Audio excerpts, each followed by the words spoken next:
Salvation தொலைக்காட்சி நேயர்களுக்கு வணக்கம். நேயர்களே, வேதம் பேசும் காலங்கள் என்ற இந்த தொடர் நிகழ்ச்சிக்கு உங்களை வரவேற்கிறோம். நம்ம கடந்த நிகழ்ச்சி வரைக்கும் நம்மளோட முற்பிதாக்கள் வரலாற்றெல்லாம் முடித்துவிட்டு எப்படியாக யோசேப்பு வரைக்கும் நம்ம முடிச்சிருக்கோம் இல்லையா?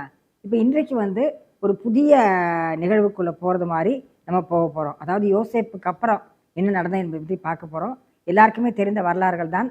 ஆனால் நமது நிகழ்ச்சியில் அந்த கால சம்பந்தப்பட்ட வரலாற்று தகவல்களோடு நம்ம பல புதிய தகவல்களை நம்ம சந்திக்க போகிறோம். நம்மோடு பேசுவதற்காக திரு வெங்கடேசன் வந்திருக்கிறார். வாங்க அவரை சந்திப்போம். வணக்கங்க. இப்போ நம்ம நிகழ்ச்சி ரொம்ப சுவாரஸ்யமாக போயிட்டுருக்குது.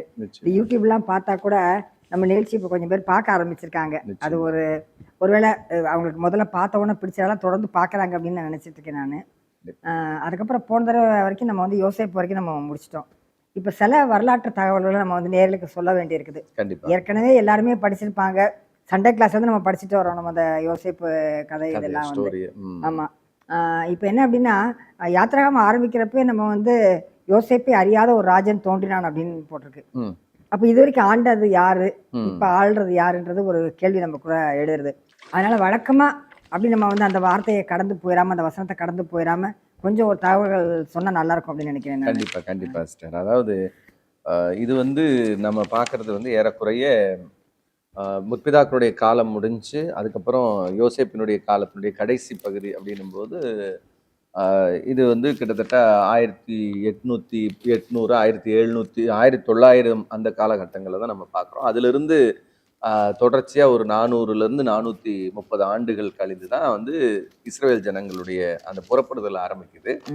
அப்போ யோசேப்பு இப்போ எகிப்தில் இருக்கிறாரு. எகிப்தினுடைய மிகப்பெரிய அரியணையில் இருக்கும்போது அங்கே இப்போ பொதுவாக நமக்கு ராஜாக்களுடைய புஸ்தகங்களில் நீங்கள் படிக்கும்போது நமக்கு தெரியும், ஒரு டைனஸ்டி அப்படின்னு சொல்லுவாங்க. அதாவது பாரம்பரியமாக ஒரு ஆளுகை, இப்போ சோழர் ஆளுகை, பாண்டியர்களுடைய அரசாட்சி அப்படின்னு நம்ம பல்லவர்கள், குஷானர்கள் இப்படி நம்ம நிறைய சொல்லுவோம்.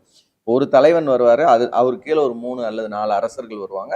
அதுக்கப்புறம் அந்த தலைமுறை விழுந்து வேற ஒரு நபர் வருவாங்க.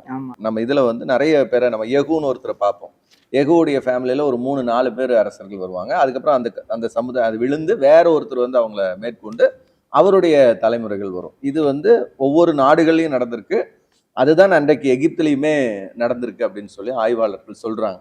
ஏன்னா அந்த குறிப்பிட்ட காலத்துல பாத்தீங்கன்னா ஹக்சோஸ் அப்படிங்கிற ஒரு மக்கள் சமுதாயத்தை சேர்ந்த ஒரு டைனஸ்டி தான் நடந்துட்டு இருந்திருக்கு அந்த யோசேப்பினுடைய காலத்துல. எகிப்துக்கு வர்றது ஆமா, சவுத் வெஸ்ட் ஏஷியா, தென்மேற்கு ஆசியாவில இருந்து வந்திருக்காங்க. அவங்க ஆட்சி புரிந்துகிட்டு இருக்காங்க. அந்த மன்னன் கிட்ட தான் பார்வோன், அந்த மனிதன் கிட்ட தான் ராஜா கிட்ட தான் உயர்த்தப்படுறார் யோசேப். அப்போ அதுக்கு பிறகு அப்போ குறிப்பா இங்க பார்வோன் அப்படின்னு ஒரு வார்த்தை பயன்படுத்தப்பட்டிருக்கும் பைபிள்ல. ஆமா, பார்வோன்ன்றது அந்த அக்சோஸுக்கு அழைக்கப்படுறது கிடையாது. அவங்க ராஜா தான், எகிப்தினுடைய ராஜா அப்படின்னு பல இடத்துல குறிப்பிடப்படும். ஆனா சில இடத்துல பார்வோன்னு பைபிள் பயன்படுத்தி இருக்கும், சம்பந்தம் இல்லாம பயன்படுத்தி இருக்கும். ஏன் அப்படி பயன்படுத்துச்சு பின்னாடிதான். இப்ப இது ஆக்சுவலா ஆதியாகமத்தினுடைய காலம், ஆதியாகமம் அந்த 5 ஆகமனுடைய காலம் அப்படிங்கிறது மோசே அவர்கள் மூலமாக எழுதப்பட்டது நமக்கு நல்லா தெரியும். ஏன் அந்த மோசே பர்டிகுலரா அந்த இடத்துல பார்வோன்னு எகிப்தினுடைய அந்த ராஜாவையே பார்வோன்னு அழைக்கிறாரு? ஏன்னா மோசேனுடைய காலத்துல அது அப்படிதான் இருந்துச்சு. மோசேனுடைய காலத்துல பார்வோனுடைய ஆட்சி இருந்ததுனாலதான் யோசேப்பினுடைய காலத்துல இருக்கக்கூடிய ராஜாவையே மோசே என்ன பண்றாரு, சில இடத்துல பார்வோன்னு அப்படின்னு குறிப்பிடுறாரு. அந்த இதை நம்ம புரிந்து கொள்ள முடியும். அதாவது மோசேக்கு தெரியும், அவர் காலத்துல அரசர்கள் அவர் பார்வோன்னு அழைக்கிறது வழக்கம். அது குறிப்பா இந்த ஹக்சேஸ் அப்படிங்கிற அந்த மக்கள் கூட்டத்துக்கு பிறகு, அந்த டைனஸ்டிக்கு பிறகு அக்மோஸ் அப்படிங்கிற ஒரு டைனஸ்டி, அதாவது ஃபர்ஸ்ட் அக்மோஸ் அப்படின்னு சொல்லுவாங்க அந்த அரசாட்சி. அந்த அரசாட்சிக்கு பிறகுதான் இந்த பார்வோன்ற பெயர் அழைக்கப்படுது. அந்த முன்னாடி இருந்த ஹக்சோஸ்க்கு பார்வோன்ற பெயர் அழைக்கப்படுறது இல்லை அரசர்களுக்கு.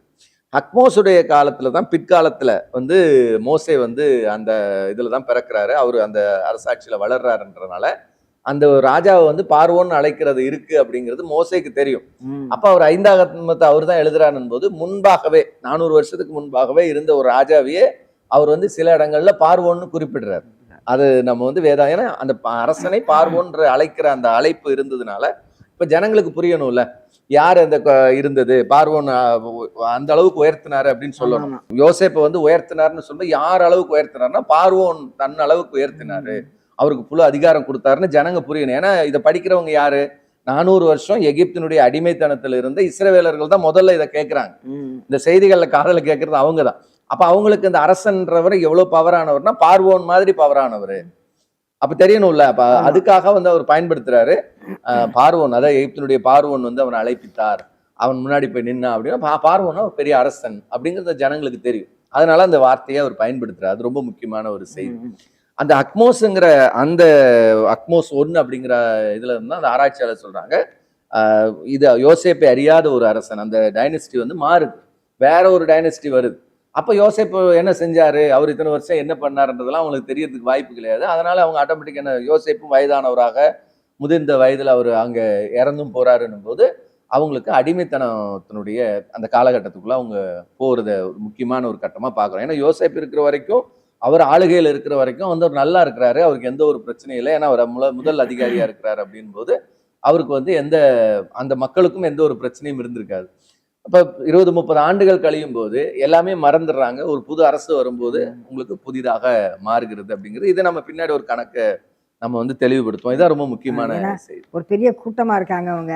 அப்ப இந்த கூட்டம் என்ன, புதுசா ஒரு ஜனங்கள் இருக்காங்களே அப்படின்னு யோசிக்கிறப்ப இவங்களால நமக்கு எதுவும் ஆபத்து வந்துடக்கூடாதுன்னு நினைச்சு அதை ஒடுக்க நினைக்கிறான். அதுதான் பிற்காலத்துல வந்து அவர்கள் அடிமைத்தனம் அப்படிங்கிறத பாக்குறோம். அது நார்மலா தான் இருக்கு. ஆரம்பத்துல எடுத்தெடுப்புல அது ஒரு பெரிய அடிமைத்தனமா இருந்திருக்காது. படிப்படியா தான் அவர்கள் மேல தங்களுடைய, ஏன்னா ஃபர்ஸ்ட் ஆரம்பத்துல வந்து 2ஆம் தர குடிமக்களா நடத்திருப்பாங்க, செகண்ட் இதா நடத்திருப்பாங்க. அதுக்கு பிறகு அவங்களுடைய வளர்ச்சி நல்லா இருந்திருக்கும். என்னடா நம்மளை விட அவன் வளர்றான் அப்படின்ட்டு உடனே அவங்கள மறுபடியும் ஒடுக்கி இருப்பாங்க. அந்த அடுத்தடுத்த கட்டத்துக்கு தான் அது போகுது. அப்ப ஒவ்வொரு நாட்கள்லயும் அவங்களுடைய அந்த அடிமைத்தனம்ங்கிறது அதிகமாகிக்கிட்டே இருக்கு. ஒரு சிங்கிள் டேல அவங்களை எல்லாமே அப்படி பண்ணிட்டாங்க அப்படிங்கிறது இல்லை. அப்படியே நாள் கொஞ்சம் அடிமைத்தனம், அப்புறம் அடுத்த அடிமைத்தனம், அவனோட பொருளாதாரத்தை நசுக்கிறது, அவனோட வெல்த்தை நசுக்கிறது, அப்படி ஒவ்வொன்றா செய்யும் போதுதான் கடைசியா தான் எங்க வந்து நிக்குதுன்னா, இவங்களுடைய அந்த ஜென்ரேஷனே வளரக்கூடாது, இவங்க இனிமேல் வந்து வளர்ச்சி அடையக்கூடாது அப்படின்னு சொல்லிதான் ஆண் பிள்ளைகளை கொன்னுடலாம் அப்படிங்கிற ஒரு முடிவுக்கு வராங்க. இனிமேல் பிறக்கிற எந்த ஆண் குழந்தையும் அவங்க விடக்கூடாது அப்படிங்கிற இடத்துக்கு எகிப்தினுடைய பார்வோன் வந்து நிற்கும் போதுதான் அந்த ஒரு உச்சகட்ட நிலை. இதுக்கப்புறம் அந்த இனம் அழிஞ்சிடும். ஒருவேளை அது ஒரு நீடிச்சிருந்தா, இன்னொரு ஒரு 40 வருஷமோ ஒரு 50 வருஷமோ நடந்திருந்தா இஸ்ரவேலர்கள் ஆண்களே இருக்க மாட்டாங்க. அப்ப ஆண்களே இல்லாத ஒரு சமுதாயம் எப்படி உங்களுக்கு ஆக முடியாது. அப்படி ஒரு சூழலுக்கு வந்து நின்று இருக்கும். அப்படிங்கிறதுனாலதான் அந்த இடத்துலதான் தேவன் தன்னுடைய செயலை திரும்ப ஆரம்பிக்கிறார். அது காலம் நிறைவேறின போது அப்படின்னு நம்ம ஒரு வார்த்தையை பைபிள் அடிக்கடி பயன்படுத்தும். பொதுவா எந்த இடத்துலயுமே காலம் நிறைவேறின போது அது இயேசு கிறிஸ்துவோட இதுலதான் அடிக்கடி வரும்.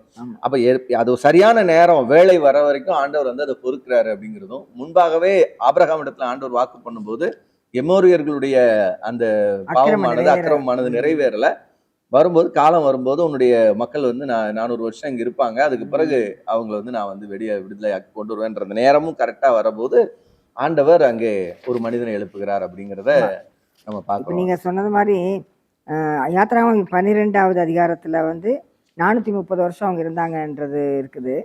ஆனா வந்து ஆண்டவர் என்ன சொல்றாரு, ஜெனிசிஸ்ல ஆதியாகமத்துல 15வது அதிகாரத்துல 400 வருஷம் அது ஒரு சின்ன ஒரு வருஷம் முடியும் போது 400 வருட அடிமைத்தனம் முடிந்த அன்றைய தினமே அப்படின்னு ஒரு வார்த்தை வரும். 430 வருடம்னு வரும். ரெண்டு மாத்தி வரும். இந்த 430 வருடம் அப்படிங்கிறது அவர்கள் எகிப்தில் இருந்த வருடங்கள். அதை வந்து யோசேப்பினுடைய காலம், அவரு வந்து இந்த இஸ்ரவேலர்களை கொண்டு வந்து என்னைக்கு யாக்கோபு உள்ள வந்தாரோ அதுல இருந்து 430 வருடம். ஆனால் அவர்கள் என்றைக்கு அந்த அக்மோஸ் அப்படிங்கிற அந்த டைனஸ்டி வந்து அவர்கள் படிப்படியா கொடுமைப்படுத்த ஆரம்பிக்கிறாங்களோ, சின்ன ஒரு டாக்ஸ் கூட ஒரு சின்ன டாக்ஸ் கூட போட்டிருக்கலாம், அங்கிருந்து ஆரம்பிக்குது அவங்களுடைய அடிமைத்தனம். அப்ப அங்கிருந்துதான் அவங்க 400 வருட அடிமைத்தனத்தை வந்து அவங்க அனுபவிக்கிறாங்க. அதுக்கு பிறகு 400 வருட அடிமைத்தனம் முடிந்த உடனேயே தேவன் வந்து தன்னுடைய மோசேயை அவர் முன்பாகவே அங்க ஆயத்தப்படுத்தி வச்சிருந்தார். மோசே அந்த நாள்ல பிறக்கல, அவர் ஆல்ரெடி பிறந்து அதுக்காக தேவன் வந்து அவர் ஆயத்தப்படுத்தி 80 ஆண்டுகள் அவர் கடந்திருந்தார் அப்படிங்கிறத நம்மளால பார்க்க முடியுது. அப்படிங்கிறது ரொம்ப முக்கியமான விஷயம். அங்க நம்ம மோசே வந்து முதல்ல இங்க இருக்கிறாரு,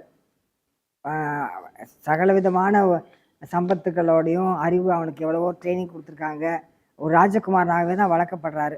ஆனாலும் அவர் ஒட்டலை, தன்னுடைய மக்களோட தன்னை இனம் பிரித்து அவர் பார்த்துக்கிட்டாரு. அப்புறம் வந்து அவர் என்ன பண்ணிடுறாரு, ஆண்டவர் திருப்பி கூடு அவரே வந்து என்ன பண்ணுறாரு, தன்னை ஒரு சகோதரனை ஒருத்தர் வெட்டுறதை பார்த்துட்டு ஏன்டா நீ சண்டை போடணும் கேட்ட பிறகு பயந்துட்டு கொன்னது தெரிஞ்சு போயிடுச்சு போல எகிப்தியன் அப்படின்னு நினச்சிட்டு திருப்பி வந்துடுறாரு மீதியானுக்கு. அப்ப ஒரு 40 ஒரு 40 ஒரு 40ன்ற மாதிரி ஒரு 120 வருஷம் 120 பிரிக்கிறார் அப்படியே வருஷம் அழகா. ஆண்டவர் பிரிக்கிறாரு. இல்ல இது மோசேயோட பிறப்பே ஒரு அற்புதமானது. ம். பாத்தீங்கன்னா, நமக்கு தெரியும், நம்ம அந்த ஏற்கனவே சொன்னது போல எகிப்தினுடைய அந்த பார்வோன் வந்து மரணத்தை விதிச்சிடறான். அப்போ எதேர்ச்சையா அந்த மருத்துவச்சிகள் வந்து எபிரேயர்களுக்கு நன்மை செய்து கொண்டிருக்கிறாங்க. அதுல குறிப்பா மோசேயினுடைய காரியம் தான் நமக்கு சொல்லப்படுது. இந்த மாதிரி ஆமா. எத்தனையோ பெண் பிள்ளைகளோ, ஆண் பிள்ளைகளோ, எத்தனையோ பிள்ளைகள் ஆமா. காப்பாற்றப்பட்டிருக்கலாம். ஆனால் குறிப்பாக மோசேயினுடைய இதுதான் நமக்கு சொல்லப்படுது. ஏன்னா அவர்தான் மிக முக்கியமா நம்முடைய வேதாகமத்தினுடைய மிக முக்கியமான ஒரு வரலாற்று பாத்திரமா இருக்கிறார். அதனால அவருடைய காரியம் மட்டும்தான் வேதாகமம் குறிப்பிடுகிறது. இதுக்கு முன்னாடி குழந்தைகள் காப்பாற்றப்பட்டிருக்கலாம். அது எப்படி வேணா இருந்திருக்கலாம், நமக்கு தெரியாது. ஆமா. ஆனா குறிப்பா மோசே காப்பாற்றப்பட்டதும், மோசேங்கிற அந்த பேரே பாத்தீங்கன்னா 2 மொழிக்கும் உரிய பெயர். அது வந்து ம். வெறும் எபிரேய மொழி பெயர் மட்டுமல்ல. எபிரேயத்துல மொழியில மோசே அப்படிங்கிற பேருக்கு வந்து எடுக்கப்பட்டவன் அல்லது தண்ணீரிலிருந்து எடுக்கப்பட்டவன் அப்படிங்கிற மீனிங் கொடுக்குது. ஆனா இதே அன்றைய எகிப்திய மொழியில வந்து பாத்தீங்கன்னா மகன் அப்படிங்கிற, அல்லது என்னுடையவன் அப்படிங்கிற மீனிங் கொடுக்கக்கூடியது. அப்ப ம். 2 மொழிக்குமான ஒரு பொது பெயரைத்தான் அவனுக்கு சூட்டப்பட்டிருக்கிறது அப்படிங்கிறதையும் நம்மளால பார்க்க முடியுது. அப்ப அவனை வந்து தேவன் எங்க அவரை கொண்டு போய் வைக்கிறார் அப்படின்னு பாத்தீங்கன்னா, அரண்மனைக்குள்ளே வைக்கிறார். எந்த இடத்துல நீங்க வந்து அவனை அழிக்கணும்ன்ற ஒருவன் இருக்கிறானோ, சாகடிக்கணும்னு அவனுடைய வீட்டுக்குள்ளேயே கொண்டு போய் ஒருத்தனை வளர்த்துறார் அப்படிங்கிறது தான் அதுல ரொம்ப ஹைலைட்டான ஒரு முக்கியமான ஒரு விஷயமா இருக்கு. அப்ப அந்த இடத்துலயே அவனுடைய மகள் குடும்பத்திலேயே அவன் வளர்றதையும், பிற்காலத்துல அந்த மோசே 40 ஆண்டுகள் நீங்க சொன்னது போல ஒரு, நான் நினைக்கிறேன் அவங்களுக்கு வந்து உடல் ரீதியாகவே அவங்களுடைய நிறத்திலேயே சின்ன வேறுபாடு இருந்திருக்கலாம் ஆ, அப்படின்றது வரலாற்று இருக்கலாம். ஆய்வாளர்கள் சொல்றாங்க. ம். ஏன்னா அன்றைக்கு அந்த எகிப்தினுடைய அந்த மக்கள் வந்து ஒரு ஒரு பழுப்பு நிறமாக கருப்பு ஆமா. நிறத்தையும், இவர்கள் கொஞ்சம் கூட அந்த நிறத்துல வந்து கொஞ்சம் வேற்றுமை தெரியக்கூடிய ஆமா. அளவுக்கு நல்லா கொஞ்சம் இருந்திருக்காங்க பிரைட்டா சிவப்பா அப்படின்ற இருந்திருக்கிறாங்க. மாதிரி. அதனால மோசே என்னதான் அங்க வளர்ந்தாலும் அவனுக்கு தெரியும் நான் இவங்க சேர்ந்தவன் ஆ. இல்லை அப்படிங்கிறது வெளிப்படையா தெரிஞ்சிருக்கும். அப்ப அவர் கேட்டிருப்பான்ல, இப்ப நான் அதுவும் இல்லாம பால் ஊட்டப்பட்டதே சொந்த தாய் கிட்ட தான். ம். அது ஒரு பிளஸ் ஆமா. அவருக்கு வந்து. ஏன்னா அவருடைய தாய் தான் அவரை பால் ஊட்டி வளர்த்துருக்காங்க அப்படின்னும் போது, குறிப்பிட்ட நாட்களுக்கு பிறகு அவருக்கு தெரியுது, நாம வந்து இங்க வந்து அடிமைப்பட்டு கிடக்குறோம். ஆனா நான் இங்க அரச இடத்துல வளர்த்தப்பட்டாலும், ஆனா ரொம்ப ஒரு முக்கியமான விஷயம், எந்த இடத்துலயுமே வந்து அவர் வந்து பார்வோனுடைய வளர்ப்பு, அந்த மகளுடைய வளர்ப்புல அவங்களுக்கு எந்த வேறுபாடும் காமிச்சதா தெரியவே இல்லை. ஆமா. அவருடைய தன்னுடைய சொந்த குமாரன் மாதிரி வளர்த்துருப்பாங்க. அதுதான். அந்த இடத்துல அந்த எந்த ஒரு வேறுபாட்டையும் அங்க பார்க்கவே முடியல அப்படிங்கிறத நம்ம பார்க்கிறோம். ஒருவேளை அப்படி இருந்திருந்தா கூட, ஒருவேளை மோசே உடல் ரீதியாகவே யுத்தம் பண்றதுக்கு போர் வீரர்களா தயார் பண்ணிட்டு போயிருக்கலாம். இல்ல ஒருவேளை இப்படி கூட யோசித்து பார்க்கறது உண்டு நானு. மோசே வந்து இந்த 40 வருஷம் ஓடி போகாம இங்க இருந்திருந்தான்னா என்ன அதான் நடந்திருக்கும்? சொல்றேன். ஓடி போகாம அவரே இஸ்ரவேலர்கள் எல்லாம் புரட்சிக்கு ரெடி பண்ணி ஆ. பார்வோனுக்கு எதிரா செயல்பட்டிருக்கலாம். ஆனா அவருக்கு அந்த ஒரு எண்ணம் இருந்ததாக நமக்கு தெரியல. ம். ஏன்னா அவருக்கு வந்து இந்த ஜனங்கள் அடிமைப்படுத்தப்பட்டிருக்கிறாங்க, அவங்கள விடுவிக்கணும் அப்படிங்கிற எண்ணம் இருந்தது ஒழிய, அந்த அரச குடும்பத்துக்கு எதிராக செயல்படணும் அப்படிங்கிற ஒரு எண்ணம் மோசேக்குள்ள இருந்ததா தெரியல. ஏன்னா அவரு அங்க உப்பு சாப்பிட்டிருக்காருங்கிற மாதிரிதான் நம்ம சொல்லணும். ஏன்னா இது பிற்காலத்துல ஆண்டவரே பல இடத்துல சொல்லுவார், நீ எகிப்தியனுக்கு எதிராக ரொம்ப இது பண்ணாத, ஏன்னா நீ உன்னை அவன் பார்த்திருக்கிறான், ஆ. இவ்வளவு வருஷம் நீ அங்க இருந்திருக்கிற, சர்வசாதாரணமா சொல்றாரு. அப்ப ஆண்டவருக்கே அப்படி செய்ய வேண்டாம்னு இருக்கு நினைச்சிருப்பாரு. என்ன இருக்கு. அப்ப அதனால மோசே வந்து அந்த அரசருக்கு எதிராக நாம செயல்படணும், அவர் வாழ்ந்த காலத்துல இருந்த அரசனுக்கு எதிராகவோ அந்த குடும்பத்துக்கு எதிராகவோ அவர் செயல்படணும்னு நினைச்ச மாதிரி அங்க இல்ல. அதனாலதான் அவர் என்ன செய்யறாரு, வெளியேறி வந்துடுறாரு. வெளியேறி ம். கிட்டத்தட்ட 40 ஆண்டுகள் ஒரு புரட்சிகரமாக வளர்ந்த ஒருவர் வந்து ஒரு மரணத்துக்காக பயந்து ஓடுவாரு அப்படின்றது மட்டுமே நம்ம நினைச்சோம். ஆனா பயந்து தான் ஓடினார். ஆமா. இது நம்ம தெரிஞ்சு போச்சு. அப்ப ஏன் பார்வோன் தெரிஞ்சு போச்சு, நீ ஏன் ஓடுறாரு அப்படின்னும் போதே அதுல 2 விதமான விஷயம் பார்க்கலாம். ஒண்ணு, பார்வோனுக்கு எதிராக நம்ம இருக்க முடியாது அப்படிங்கறதும் இருக்கலாம். இல்லைன்னா நம்ம அவங்களுக்கு எதிர்த்தே நம்ம சண்டை போட வேண்டியிருக்கும், இல்ல அவங்களுக்கு எதிர்த்தே நம்ம வாழ வேண்டியிருக்கும்ன்றதையும் நம்ம நினைக்க முடியுது. அதனாலதான் அவர் அங்கிருந்து எஸ்கேப் ஆகி வனாந்திரத்துக்கு. ஆமா. அவர் தன்னுடைய சுய முயற்சியெல்லாம் அப்படி ஒரு புரட்சி ஏற்படுத்தினா கூட ஆண்டவர் சொல்லாம ஒரு சுய புரட்சியா தோத்தாம போயிருப்பாங்க அவங்க இல்ல? கண்டிப்பா அது தோல்வியில தான் முடிஞ்சிருக்கும். இது ஆமா. முதல் முயற்சி அவரோட தப்பா தானே ஆமா, இருந்தது. ஆமா. நீ எகிப்தின இஸ்ரவேலனே அவனை காட்டி கொடுக்க தானே செஞ்சான். ஒரு இஸ்ரவேலன் தான் வந்து மோசேக்கு எதிராக பேசினது, ஒரு ஆமா. எகிப்தியன் கிடையாது. நீ வந்து நேத்து எகிப்தியனை கொண்ட மாதிரி எங்களை கொல்ல பாக்குறியா அப்படிங்கிற அளவுக்கு வந்து ஒரு இஸ்ரவேலன் தான் மோசேட்ட கேட்டான். அதுதான் மோசேக்கு அப்ப அந்த பயம். காலகட்டத்துல மோசே யாரும் அவங்க ஏத்துக்கல. ஏத்துக்கல ஒரு பயஸ் இருக்குது, இவன் வந்து ராஜா விட்டு புள்ளதான். முன்ன எங்களுக்கு மேல அதிகாரி யார் வச்சுன்னு கேக்குறான். நீ யாரு நீ? ஓ, நீ என்னதான் நான் பார்வன் வீட்டுல வளர்ந்துட்டாலும் நீ பார்வன் பிள்ளை ஆயிருவியா? ம். நீ எகிப்தியனை கொண்டது தெரியாதுன்னு நினைக்கிறியா நீ? அவனுக்கு இஸ்ரவேலன் கேட்டதான் அது. ஆமா. நீ அவனை கொண்ட மாதிரி எங்களை கொன்ற முடியுமா அப்படின்ற கேள்வி கேட்ட உடனே மோசே பயப்படுறாரு. ஓ, அப்ப இவனுங்க நம்புறதுக்கும் மோசைனால முடியல, ஏன்னா இவன் போட்டு கொடுத்துருவான், பயப்படுறாரு பாருங்க. ஒரு எகிப்தியனை தான் நம்ம கொன்னோம், ஆனா இஸ்ரவேலனே நம்ம என்ன செஞ்சிருவான், நம்மளை போட்டு கொடுத்துருவான், இவனை நம்ப முடியாதுன்னு தான் ஓடி போறாரு. இஸ்ரவேலர்கள் மேல மோசைக்கு நம்பிக்கை அன்னைக்கு இருக்கல அப்படிங்கறத நம்ம பார்க்க முடியுது. அது மோசஸும் ஒரு இமோஷனல் பர்சனாலிட்டியா தான் இருக்கிறார். அதுதான் அதை டென் பண்ணணும்ன்ற கதை ஆண்டவர் வந்து தூக்கிட்டு போயிட்டாரு. அப்ப 40 வருஷம் அரண்மனை வாழ்க்கை, அப்படியே 40 வருஷம் வனாந்திர வாழ்க்கை. இப்போ ஒரு மனிதனுடைய 2 பக்கமும் அங்க ஆண்டவர் வந்து அவனுக்கு காமிக்கிறாரு. இது அரண்மனை வாழ்க்கை வாழ்ந்தா எப்படி இருக்கும், வனாந்திர வாழ்க்கை இருந்தா எப்படி இருக்கும் அப்படிங்கிறத ரெண்டையும் ஒரு மோசே பாருங்க. இதுல அவன் வந்து வல்லவனா இருக்கிறான் அப்படின்னு பைபிள் சொல்லுது. அவன் வந்து வாக்கிலே வல்லவனா இருந்தான், செயல்கள்ல வந்து பயங்கரமா ஒரு பார்வோனுடைய பேரப்புள்ள அப்படின்னா எப்படி இருக்கணும், அப்படி அந்த அளவுக்கு இருந்திருக்கிறான். ஆனா அடுத்த 40 வருஷம் கழிஞ்சு வரும்போது மோசே சொல்ற எனக்கு பேச முடியலன்னுங்கிறாரு. அப்ப மந்த நாவு இருக்கிறவன் அப்படிங்கிறாரு. அப்போ 40 ஆண்டுகள் அவர் வந்து பெருசா பேசக்கூட இல்ல, மனம் புழுங்கி புழுங்கி உட்கார்ந்துருப்பாரு போல. நிறைய விதத்துல அதுக்கு கூட பேசிட்டு அது கூட நடந்துட்டு இருந்ததுனாலதான் அவரால் பேசக்கூட முடியல. இப்ப நிறைய பேர் நல்ல பேச்சாளர்களை நீங்க பேசாமே இருந்து பாருங்க, ஒரு குறிப்பிட்ட காலத்துக்கு மேல அவங்களால பேச முடியாது. சளி வந்துருச்சு, அதுக்கப்புறம் பேச முடிய மாட்டேங்குது சம்டைம்ஸ். உண்மைதான். அப்ப நமக்கே தோணும் நம்ம பழைய மாதிரி பேச முடியலையா. இது ஒரு முரண்பாடா நிறைய பேர் சொல்ற கேட்டேன். என்னங்க, மோசே வாக்கில் வல்லவனா இருந்தான்னு எல்லாம் பைபிள் இருக்கு, அதே வந்துட்டு ஆண்டவர்கிட்ட சொல்றான் எனக்கு பேச தெரியாது, மந்தனாவு இருக்கு அப்படின்றான். அப்படின்னு சொல்லும்போது அதான் நான் சொன்னேன், எகிப்துல இருக்கும்போது அப்படிப்பட்டவனா தான் இருந்தான், அவன் எல்லாத்தையும் இது பண்ணக்கூடியவனா இருந்தான். ஆனா என்னைக்கு அவன் வனாந்திரத்துக்கு போனானோ ஏறக்குறைய 35-40 ஆண்டுகள் அவன் யார்ட்டையும் பெருசா பேசல. பெரிய அளவுக்கு அவன் வந்து குடும்ப வாழ்க்கையில இருந்தாலுமே அவன் தனித்தவனாக போய் காடுகளுக்குள்ள போய் ஆடுகளை மேய்ச்சிக்கிட்டு வாழ்க்கையே அப்படியே போயிடுச்சு பாருங்க. எவ்வளவு சங்கடப்பட்டிருப்பாரு மோசே. ஒவ்வொரு நாளும் கடவுளை பார்க்கல, அவரு கடவுளுடைய அறிவு இல்லை அவருக்கு பெருசா கிடையாது. ஏன்னா அந்த காலத்துல வந்து முற்பிதாக்களுடைய கடவுளை தெரியும், ஆபிரகாமின் தேவன், ஈசாக்கின் தேவன், யாக்கோபின் தேவன், இவ்வளவுதான் தெரியும் ஒழிய பெரிய அளவுக்கு அவர்கள் தேவனை உணர்ந்து கொண்டவர்கள் அல்ல. எகிப்தில இருந்து இஸ்ரவேலர்கள் அவங்களுக்கு தேவனை பற்றி ஒரு அறிவும் கிடையாது.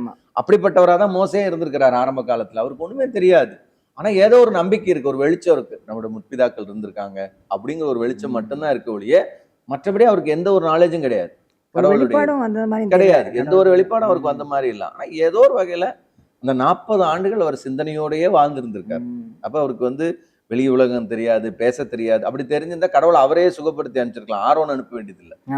அவ ஆரோனை சகோதரன் ஆரோனை கூட்டிட்டு போ, ஆரோன் கூட நல்லா பேசிட்டு இருந்திருக்கிறாரு. இல்ல ஒரு கூட்டா சேர்ந்து ஆண்டவர் எதிர்பார்க்கிறாரு. அப்ப ஆரோனை அவர் செலக்ட் பண்ணி தானே கூட அனுப்புறாரு. இவரு கேட்கலனால அவர் அனுப்புறதுதான், ஆனா இவரே கேட்கிறாரு எனக்கு முடியாதுன்னு போதா, இல்ல உன் வாயா ஒருத்தர் இருப்பான் நான் உனக்கு அனுப்புறேன் அப்படின்னு சொல்லிட்டு கூட சொந்த சகோதரனே. அவர் 2 காரியங்களையும் நமக்கு ரொம்ப ஆச்சரியமான ஒரு விஷயம். இந்த 40 ஆண்டுகள் அவருடைய பேச்சை இழந்து, அவருடைய தன்னம்பிக்கை இழந்து, இனியெல்லாம் என்னால ஒண்ணும் பண்ண முடியாது, நான் என்ன செய்ய போறேன், எத்தனையோ முறுமுறுத்திருப்பார் மோசே. ஆண்டவரும் பொறுமை வெயிட் பண்ணிருக்காரு, நம்பிக்கையே இழந்திருப்பார் மோசே. இனிமேல் வாழ்க்கையில ஒண்ணும் இல்லடா. அந்த 40 வருஷத்துல அவரு நினைச்சிருப்பாரு, நான் என் உடல் வலிமையில நான் அதை செஞ்சிருவேன் இதை செஞ்சிருவேன் நினைச்சிருப்பாரு. ஆனா இந்த 40 ஆண்டுகள் நம்பிக்கை இல்ல, ஒண்ணும் இல்ல, அற்று போச்சு, முடிந்து போச்சு. அப்படிங்கிற போது கடவுள் சொல்றாரு, இல்ல இனிதான் உனக்கு புதிய தொடக்கம் இருக்கு வாழ்க்கையில, நீ புதுசா செய்ய போற, நீ சாதிக்க போற அப்படின்னு போது அவரால் நம்ப முடியல. ஆனா தன்னோட மக்களை பத்தி நினைச்சிட்டு தான் இருந்திருக்காரு. அந்த அக்கறை இருந்திருக்கும், அந்த எண்ணங்கள் இருந்திருக்கும். ஆனாலுமே அவரை திரும்ப போக சொல்லும் போது அவர் கேட்கறது, எனக்கு இருக்கிற பலத்துல நான் எதுவும் செய்ய முடியாது, நான் யார் அனுப்புனான்னு போய் சொல்றது, வர்றீங்க நீங்க சொல்றீங்க, நான் என்னன்னு போய் சொல்றது, உங்க பேர் என்ன, நீங்க யாரு, எதுவுமே தெரியாது. அவர் சொல்றாரு. அப்பதான் ஆண்டவர் தன்னை வந்து வெளிப்படுத்துறாரு, நான் யாரு, யாகுவே அப்படிங்கிற அந்த பெயரை வந்து யோடுகே வாவுகே அப்படிங்கிற நம்ம அந்த இவரை எழுத்துக்கள் பாக்குறோம். அதை சொல்ல முட்செடியில இருந்து எரிஞ்சுக்கிட்டு இருக்கிற அந்த எரிகிற முட்செடி அப்படின்னும் போது அங்கதான் ஆண்டவர் வந்து அவர் வெளிப்படுத்துறார். முட்செடியில் வெளிப்படுத்தினவர் அப்படின்னு சொல்றோம்ல, தரிசனமானவர். அப்ப முட்செடி ஏன் அப்படின்னு சொல்லும்போது, ஏன் ஒரு பச்சையான முட்செடி எரிஞ்சுக்கிட்டு இருக்கு, ஆனா அந்த முட்செடி எரியல அப்படிங்கிறது, இதே கூட ஒரு வேதாகம என்ன சொல்றாங்கன்னா, இந்த முட்செடி வந்து இஸ்ரவேலை குறிக்குது, அது எரிஞ்சுக்கிட்டு இருக்கு, ஆனாலுமே அது வந்து அழிக்க முடியாது, அது அழிஞ்சு போகாது அப்படிங்கறத தான் வந்து அது சுட்டி காட்டுது அப்படின்னு சில எபிரேய அறிஞர்கள் இது குறிப்பிடுறாங்க. அப்ப அந்த எரிகிற முட்செடியே ஒரு இஸ்ரவேல் மக்களையும் தேசத்தையும் குறிப்பிடக்கூடியது, இஸ்ரவேல் மக்கள் இனத்தை குறிப்பிடக்கூடியது. அது என்னதான் துன்பத்து நடுவுல இருந்தாலுமே, அது நெருப்புக்கு நடுவுல இருந்தாலுமே அது அழிஞ்சு போகாது. அப்ப அது வந்து எரிஞ்சுக்கிட்டு இருக்கும்போது அது வந்து அழிஞ்சு போகாது அப்படிங்கிறதுக்கான ஒரு அர்த்தமா தான் அது அதுவா கூட அது இருக்கலாம் அப்படிங்கறத சிலர் சொல்லக்கூடிய ஒரு அர்த்தமா. இன்னொன்னு கூட நான் ஒரு தடவை படிச்சு ஞாபகம் இருக்கு எனக்கு. இப்ப ஆண்டவர் வந்து பேசுறது வந்து ஒரு வானத்துல இருந்து அப்படிலாம் பேசாம அவர் குனிஞ்சு பார்க்கறது மாதிரி ஒரு நம்ம தாழ்த்தி ஒரு குனிஞ்சு பார்க்குற மாதிரி ஒரு முள்செடியில் வந்து இப்போ இது பண்ணுறாரு. ஒரு சாதாரண செடியை யாருமே ஒரு அன்னோட்டிஸ்டு பிளான்ட்டாக தான் இருந்திருக்கும் அது வந்து. அப்போ வந்து அப்படிப்பட்ட ஒரு சந்தர்ப்பங்களில் கூட சரி நம்ம வந்து இது வந்து ஒரு கேஷுவலாக எடுத்துக்கக்கூடிய ஒரு சாதாரண சந்தர்ப்பங்களே ஒரு முக்கியமான ஒரு மிராக்லஸ் ஈவெண்ட்டாக இருந்து அதில் ஆண்டவருடைய சத்தியம் நமக்கு வெளிப்படும் நமக்கு அப்படின்ற ஒரு கருத்தும் ஒரு தடவை நான் படித்தேன். நான் அதான் இப்போ மோசேட்ட ஆண்டவர் என்ன சொல்றாருன்னா, என்னன்னா நான் இருக்கிறவராகவே இருக்கிறேன்றார். மோசே நினைச்சிட்டு பாரு, இது வரைக்கும் யார் இருந்தா, திடீர்னு வர்றீங்க, திடீர்னு சொல்றீங்க, நான் என்னன்னு போய் சொல்றேன்னு, நீங்க யாருன்னு, நான் தான் இருக்கிறேன். அன்னைக்குல இருந்து என்ன இருக்கிறேன், நான் புதுசா இல்லடா அப்படின்றார். புதுசா வரல, நான் இருக்கிறேன், நான் இருக்கிறவராகவே இருக்கிறேன். அப்போ இருக்கிறேன் அப்படின்ற ஒரு வார்த்தை தான். நான் வந்து ஆல்வேஸ் நான் வந்து இருக்கிறேன் அப்படின்ற ஒரு கடவுள் தான் நான் போய் சொல்லு அப்படின்றார். அப்போ மோசேக்கு ஒரு மிகப்பெரிய சேலஞ்ச் தான். ஏன்னா எப்படி நான் போய் சொல்றது, என்னை எப்படி நம்புவாங்க, பல புலம்பல் இருந்திருக்கும். அப்போ ஆண்டவர் சொல்றாரு, சரி இயற்கைக்கு அப்பாற்பட்ட சில விஷயங்களை நீ செய்வ, நீ பண்ண. அவருக்கே செஞ்சு காமிக்கிறார், சாம்பிள் கொடுக்குறாரு. நீ என்ன பண்ண முடியும் அப்படின்னாரு, இந்த போடு இந்த மாதிரி செய்ய அப்படின்னு. அப்ப 3 அற்புதங்களை அதாவது ஆச்சரியமா இருக்கு. இவர்கிட்ட ஒண்ணும் இல்லை, இவரை வந்து எனக்கு ஒண்ணுமே இல்லைன்னு நினைக்கிறாரு. நான் வந்து ஃபெயிலியர், என்கிட்ட வந்து வாய்ப்பே இல்லை அப்படின்னு நினைக்கிறேன். அப்பதான் அந்த சொல்ற, சரி உன் கோலை போடு. கோலை போட்டோன்னா பாம்பா மாறுது. இவருக்கு ஒரு ஆச்சரியம், என்னடா அது இப்படி பாம்பா மாறிடுச்சு, சரி ஓடிருமோன்னா, இல்லை நீ போய் வாழை பிடி அப்படிங்கிறாரு. அப்பதான் அந்த தைரியத்தை விட்டுறாரு. நீ வந்து கோலை பிடிக்கும் போது பாம்பா இருக்கும்போது தான் நீ வாழை பிடிக்கணும், நீ கோலை ஆனதுக்கு அப்புறம் பிடிக்கிறது இல்லை. அப்ப அது எவ்வளவு பெரிய ஆச்சரியமான நம்பி போய் பிடிக்கிறாரு பாருங்க. அதுதான் நம்பிக்கை. விசுவாசம் அப்படிங்கிறது இங்கதான் ஆரம்பிக்குது. நீ வந்து ஒரு பாம்பை வந்து நீ கோலா மாத்தினதுக்கு அப்புறம் போய் பிடிக்கிறது வேற. நீ பாம்பா இருக்கும் போதே நீ பிடி அப்படின்னும் போது நீ கடவுளை நம்ப ஆரம்பிச்சிடுற. அதை வாழை பிடிக்கணும்னு தைரியம் வேணும் இல்ல. எனக்கு பாம்பை ஹேண்டில் பண்ண தெரியாது, ஆனா அதை வாழை பிடிக்கிறோம். பிடிச்ச உடனே அது வந்து நீ கொட்டாதுன்றதுக்கு என்ன கேரண்டி? அப்போ உயிருக்கு மேல நான் கடவுளை நம்புறேன், ஆண்டவரை விசுவாசிக்கிறேன் அப்படிங்கிற இடத்துக்கு வந்து மோசையை ஆண்டவர் நகர்த்தி கொண்டு போறாரு. அப்போ கை வச்ச உடனே பாம்பு அதுக்கப்புறம் கோலா மாறுது, வாழை பிடிச்ச உடனே. மோசையுடைய கோல் இல்ல, அது தேவனுடைய கோல் அப்படின்ற இடத்துக்கு வந்துருது அந்த இது. அப்புறம் 2வது அற்புதம் சொல்றாரு, நீ வந்து உடனே வந்து என்ன செய்ய, உன் கையை வந்து மடியில போடு அப்படின்னாரு. உடனே குஷ்டரோகம், கை பூரா வெண் குஷ்டம் பிடிச்சிக்குது. பார்க்குறாரு, பயப்படுறாரு. ஐயோ நம்ம வாழ்க்கையில் விட ஆண்டவர் அதை அற்புதமாக மாத்துறாரு. இப்படி ஒவ்வொரு அற்புதத்தையும் வந்து பார்த்தீங்கன்னா தேவன் வந்து நான் நைல் ரதியை ரத்தமாக்குவேன். அது ஒரு பெரிய ஆச்சரியமான ஒரு விஷயம். எப்படி நடக்கும் அப்படின்னு மோசே கேட்கல. ஏன்னா ஆண்டவரை நம்ப ஆரம்பிச்சிட்டாரு. ஏற்கனவே ஆண்டவரை வந்து அப்பதான் அவர் வந்து அறிகிறாரு. அதுக்கு முன்னாடி முற்பிதாக்களுடைய கடவுளா தான் தெரியும், பர்சனல் காடா தெரியாது. என்னோட தனிப்பட்ட தேவனாக யாகவே இல்லை அது மோசேக்கு. ஆனால் அன்றைக்கு ஒரு தனிப்பட்ட ஒரு கடவுளாக, ஒரு இரட்சகனாக, ஒரு தேவனாக அவரை ஏற்றுக்கொண்ட போது அவர் எல்லாவற்றையும் கடவுளை நம்ப ஆரம்பிச்சிட்டார். அவர் சொல்றதை விசுவாசிக்கிறார். அதனாலதான் நீ வந்து ரத்தமாகணும்னு நம்புறாரு. ஏன்னா எகிப்தினுடைய நைல் நதிங்கிறது சாதாரணமானது இல்லை. அதை போய் ரத்தமாகணும்னு நடக்கிற காரியமா அவர் ஏற்றுக்கொள்றாரு. அப்போ சரி நான் போறேன் அப்படின்னு எழும்பி ஆண்டவருக்காக அவர் வந்து கிளம்புறாரு. அப்படிங்கிறதும் ஆண்டவர் தன்னுடைய திட்டங்களை ரொம்ப அற்புதமாக செயல்படுத்துறார். ஒரு மனிதனுடைய அவனுடைய சுயமுயற்சினால மோசையினால நடந்துச்சு அப்படிங்கிறது இல்லை, ஆனால் மோசையை கொண்டு தேவன் செயல்பட்டார் அப்படிங்கிறது அங்க பாக்குறோம். அதே மாதிரி நம்ம நம்பிக்கையற்ற சூழல் இருந்தா கூட, எப்படிப்பட்ட நம்பிக்கை இல்லாத இடத்துல இருந்தா கூட அவனையும் தேவன் எடுத்து பயன்படுத்த வல்லவராக இருக்கிறார். அவர்களையும் தேவன் வந்து ஆசீர்வதிக்க வல்லவராக இருக்கிறார். அப்படிங்கிறத மோசையோட வாழ்வின் மூலமா நாமளும் புரிஞ்சுக்கிறோம். நாம வந்து எந்த ஒரு நம்பிக்கை இல்லாம ஒரு காலத்துல நம்ம நினைச்சிருப்போம், நம்ம அதை செஞ்சிடலாம் இதை செஞ்சிடலாம் அப்படி பண்ணலாம் நம்ம திட்டமிடுவோம், ஆனா ஃபெயிலியர் ஆயிரும். அப்போ நம்ம வந்து சோர்ந்து போயிடுவோம், எல்லாம் முடிஞ்சிருச்சு அவ்வளவுதான் அப்படின்னு நம்ம வாழ்க்கைய ஒரு கேள்விக்குறியாக இருக்கிற நேரத்துல அப்பதான் ஆண்டவருடைய வார்த்தை நம்ம பலப்படுத்துறது. இல்லை உனக்கு ஒண்ணுதான் நான் செய்ய போறேன், உன்னுடைய வாழ்க்கையில நான் அற்புதம் செய்ய போறேன் அப்படின்னு நம்ம வாழ்க்கையை தேவன் ஆசீர்வதிக்கிற அந்த ஆசீர்வாதம் அப்படிங்கிறது ஒரு அற்புதமானது. நம்ம வாழ்க்கையிலும் அது நடக்கக்கூடியது. அந்த நம்பிக்கையற்ற சூழ்நிலையை நம்பிக்கையுள்ளதாக நம்மை கொண்டு தேவன் பயன்படுத்துகிறவராக இருக்கு. நேர்களே, இந்த நிகழ்ச்சியில மோசையினுடைய காலிங் ஆஃப் மோசையினுடைய அழைப்பு அதெல்லாம் நம்ம பார்த்தோம். நம்ம நிகழ்ச்சியில் கேட்டுள்ளபடி ஆண்டவர் ஒரு சின்ன விஷயத்துல கூட நம்மளை வந்து நம்பி நம்மகிட்ட பொறுப்பை கொடுக்குறாரு, நம்மளை கூப்பிடுறாரு, நம்மளை அழைக்கிறாரு. அந்த பொறுப்பை வந்து நம்ம வந்து நம்பிக்கையோடு தேவன் வந்து எல்லாத்தையுமே நமக்கு செய்வார், நம்ம அழைத்த தேவன் கடைசி வரைக்கும் நடத்துவார் என்ற நம்பிக்கை நமக்கு இருக்கணும், விசுவாசம் இருக்கணும். இப்படிப்பட்ட பல பாடங்களை தான் இன்னைக்கு நம்ம கற்றுக்கொண்டோம். எங்களோடு இணைந்திருங்கள். மீண்டும் உங்களை சந்திக்கும் வரை நன்றி, வணக்கம். அப்ப முதல் அறிவிப்பு என் மக்களை விட்டுரு அப்படின்னும் போது ஆல்மோஸ்ட் பார்வோனுக்கு புரிஞ்சிருச்சு. ஏன்னா பார்வோன்ட்ட போய் அவன் விடுதலை பண்ணு அப்படின்லாம் சொல்லவே இல்லை. 8வது அதிகாரத்தில் பார்த்தீங்கன்னா, என் ஜனங்களை போக விடாயாகில் நான் உன்மேலும் உன் ஊழியக்காரர் மேலும் உன் ஜனங்கள் மேலும் உன் வீடுகள் மேலும் பலவித வண்டுகளை அனுப்புவேன். 10 அஸ்திபாரமான கடவுள்கள் இருக்கிறாங்க, முக்கியமான கடவுள்கள். அதுல வந்து ஓசிரிஸ் அப்படின்ற ஒரு கடவுள்.